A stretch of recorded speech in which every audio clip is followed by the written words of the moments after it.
Salut les gars, j'espère que vous allez bien. Bienvenue dans cette nouvelle vidéo. Aujourd'hui, je suis chez Au Féminin pour faire ma success story. Je m'appelle Léna Mafouf, sous le nom de Léna Situation sur internet. J'ai 20 ans et puis je suis youtubeuse, blogueuse, influenceuse, étudiante, trop de trucs en même temps. J'ai 350 000 abonnés sur YouTube et 230, je crois, sur Instagram. Mon nombre d'abonnés a augmenté très rapidement puisque j'ai commencé YouTube l'année dernière, 1 an et demi, et c'est monté comme ça. Pourquoi Léna Situation? C'est parce qu'au début, c'était mon nom de famille, Léna Mafouf, M-A-H-F-O-U-F, sauf que personne ne sait prononcer mon nom de famille ou même l'écrire. Et j'avais un blog qui était tenu en anglais, alors les Américains c'était impossible pour eux. Donc je me suis dit, il me faut un nom qui corresponde pour mon influence en France, mais aussi dans les pays anglo-saxons. Donc situation, c'était un mot pour les deux, et moi le but c'était de faire je sais pas, une chaîne un peu lifestyle et surtout où j'allais parler de vraiment tout et n'importe quoi, tout ce qui venait dans ma tête, donc toutes les situations de ma vie. Hashtag Léna Situation, ça se passait comme ça. J'ai été motivée par les personnes qui me poussaient parce que j'avais déjà un blog à l'époque qui marchait couscous.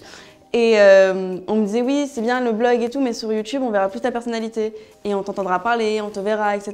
Donc moi c'était hell no, non merci, ça m'intéresse pas du tout, c'était trop intime et personnel, surtout que moi je complexe de fou sur le son de ma voix, on dirait un petit garçon qui est en train de muer depuis toute sa vie en fait, et je me suis dit non, pas YouTube. Et un jour je me suis lancée, mais vraiment innocemment, j'avais fait une petite vidéo dans ma chambre et j'y ai pris goût, mais après j'aimais pas du tout le retour parce qu'on me parlait de choses trop personnelles. C'était beaucoup plus personnel que de simples mots sur un blog où c'est très en retrait par rapport à YouTube où on est vraiment proche de la communauté. Je sais pas, j'ai eu un stop, je me suis dit oulala, c'est trop là, oulala. Et quelques années après, je me suis dit bon allez, peut-être qu'il est temps de le faire. La famille, ils ont adoré. Ma mère, elle est styliste et mon papa, il est comédien. Donc c'était un peu une passion qui les réunissait tous les deux, la mode, la comédie, l'humour, et se mettre en avant aussi un peu comme quand je faisais du théâtre quand j'étais petite. Mes potes, par contre, là c'était une autre histoire. C'était pourquoi tu fais ça, je comprends pas, tu tapes la honte.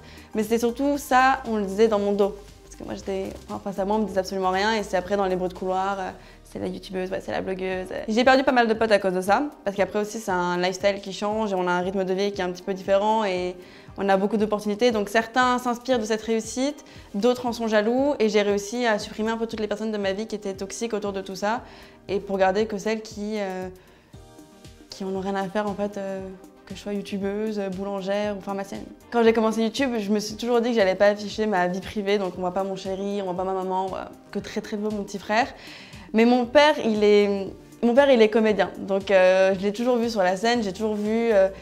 c'est un humoriste, quoi. Il me fait mourir de rire et on a une vraie complicité, et je trouve ça un petit peu dommage de pas trop la partager parce qu'il me fait vraiment mourir de rire, et dans les vidéos, je pense que les gens l'ont adoré, c'est parce qu'il est très innocent. Il y connaît rien, donc c'est tellement spontané, rigolo, pas calculé, que c'était pour moi quelque chose à montrer. Ça n'a pas du tout été réfléchi, c'était un jour...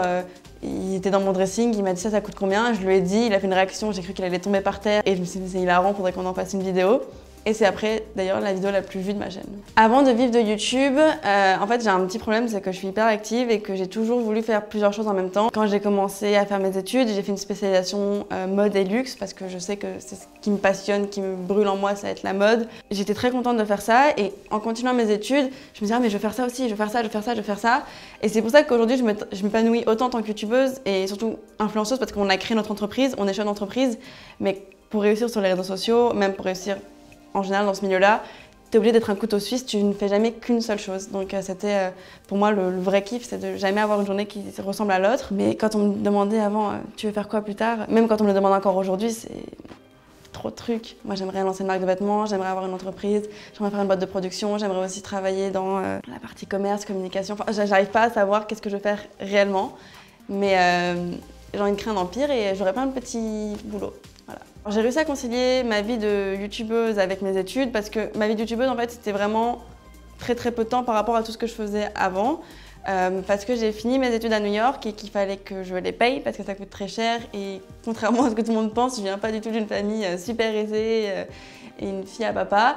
Donc j'ai payé mes études, et pour ça, il fallait que je travaille. Alors je faisais du consulting, babysitter tous les soirs après les cours, j'étais community manager, j'étais attachée presse pour une marque de vêtements, je travaillais dans un théâtre tous les soirs, et à côté j'étais youtubeuse. J'ai énormément complexé par rapport à mes cheveux bouclés, parce que quand j'étais petite, moi je suis arrivée au collège, c'était la mode de...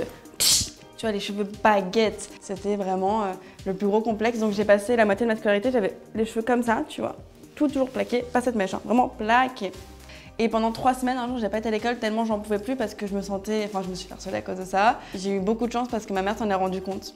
Et elle m'a dit, ok ma fille, relooking total, c'était la Christina Cordula de l'époque. Et j'avais fait le défrisage. Et là, j'étais une nouvelle personne. J'étais waouh, cheveux dans le vent, je suis arrivée à l'école comme ça. Et au final, c'est pas, j'arrive à l'école et en fait, je me suis encore fait clasher. J'étais la fille aux cheveux lissés, mais c'était du fake. Donc, je me suis dit, attends, mais en fait, peu importe ce que je fais, ils vont toujours parler sur moi, quoi. C'est peu importe que je rentre dans leur case ou que j'en sois dehors, il y a toujours un truc à dire. Et ça va être aussi simple, hein, là, je vous le dis facilement. Et avec le temps, je me suis rendu compte que ça servait un petit peu à rien de vouloir toujours ressembler aux autres. Et maintenant, quand j'ai les cheveux lisses, on me dit, mais pourquoi t'as lissé tes cheveux? T'es tellement bien avec les cheveux bouclés. Moi, c'est encore difficile, je vous dis la vérité. Je me trouve toujours plus jolie avec les cheveux lisses. Quand on est en boîte, je me sens plus à l'aise quand je peux danser avec mes cheveux lisses comme ça. C'est des trucs tout bêtes, vraiment des petits détails du quotidien. Mais maintenant, ça va beaucoup mieux parce que je me suis rendu compte qu'on parlera toujours sur moi par rapport à quelque chose, que ce soit mes cheveux bouclés, ma taille, ma petite poitrine, j'en sais rien. Donc autant les assumer. Et puis maintenant, je vois tellement de filles qui essayent de se boucler les cheveux, je me dis mais what? J'ai très peu de haine sur mes réseaux sociaux parce que j'ai la chance d'avoir une audience qui est très positive. Un jour, j'ai fait une vidéo qui s'appelle le plus égale plus et c'est devenu un peu le symbole de ma chaîne. Plus égale plus, c'est un peu comme la loi d'attraction. C'est le positif attire le positif. Donc dès que toi, tu as une attitude positive, que tu arrives, tu es enjoué, tu es content d'être là, les gens sont contents d'être avec toi puisque tu dégages une aura où on ne peut pas trop t'atteindre parce que t'es souriante, t'es gentille, t'es rigolote, t'arrives avec vraiment une bonne humeur. J'ai partagé ce message-là et maintenant c'est la chose qui ressort le plus sur ma chaîne. Je pense qu'il y a la mode, les voyages, mais aussi la positivité et je suis très contente d'avoir ces 3 petits points qui définissent ma chaîne. Je ne peux pas dire que j'ai éduqué mon audience, mais je peux dire que je leur ai donné un message et je pense qu'ils ont compris que j'étais pas du tout là pour me recevoir de la haine. Quand j'en reçois, par contre là, je sors mon clavier. Et je n'arrive pas à ne pas répondre. Bilal, il me dit toujours, mais pourquoi tu prends autant de temps à ça? Et j'ai un truc en moi qui me dit, essaye de voir si tu peux pas juste changer leur façon de voir les choses. Si c'est des commentaires constructifs, ok, il n'y a pas de souci, dis-moi, donne-moi des idées, des conseils, il n'y a pas de souci. Si c'est pour me dire, t'es trop moche, sale pute, attends, viens, on en parle. Pourquoi t'es comme ça? Est-ce que c'est vraiment ce que tu voulais dire? Pourquoi tu me parles d'une personne que tu ne connais pas comme ça? Donc je prends le temps d'y répondre.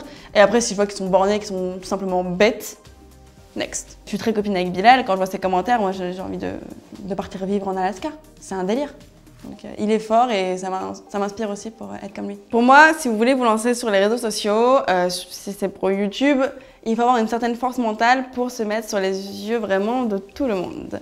Et il faut réussir à avoir un concept assez innovant et surtout prendre du plaisir parce que si vous arrivez pour l'argent, si vous arrivez pour les cadeaux, si vous arrivez pour les voyages, vous allez vite déchanter parce que ce qui se passe derrière, c'est pas du tout aussi rose que ce que ça en a l'air dans nos vidéos, je suppose. Donc j'essaye un peu de montrer la vraie vie. Il y a beaucoup de boulot. Faites-le, n'ayez pas peur de vous lancer parce que y en a plein qui sont là, c'est vrai, mais moi je suis arrivée, il y avait beaucoup de personnes aussi et je sais pas, avec un petit peu de chance, peut-être aussi, et beaucoup de motivation et d'ambition pour le faire, vous pouvez réussir à décoller assez rapidement. Si vos intentions sont mauvaises, ça ne marchera pas, je vous le dis tout de suite. Du moins, vous n'allez pas prendre assez de plaisir pour travailler autant. J'ai fini mes études, donc là, je suis actuellement influenceuse à temps plein. Depuis une semaine, j'ai terminé mon stage, j'ai mon diplôme, whoop whoop. Mais je ne me vois pas faire que ça. Pour moi, c'est impossible de faire que YouTube parce que j'ai peur que ça devienne un travail pur et dur, tu vois, que ça devienne un peu une corvée. Quand tu vas au bureau le matin, ça te saoule. Maintenant, moi, ce que je fais beaucoup, c'est que je suis consultante pour des marques. Donc, je passe beaucoup de temps un peu à droite à gauche avec mes clients pour faire du consulting. Après, personnellement, j'aimerais vraiment beaucoup lancer une marque de vêtements. Ça a toujours été mon rêve depuis toute petite. J'adore la mode, je vis pour ça et si je pouvais aussi continuer à voyager beaucoup, ça me rendrait très heureuse parce que rien ne me rend plus heureuse vraiment. Je l'ai calculé sur ma jauge du bonheur, je crois que je suis au maximum quand je suis dans un avion et que j'arrive à destination, pour moi c'est fou.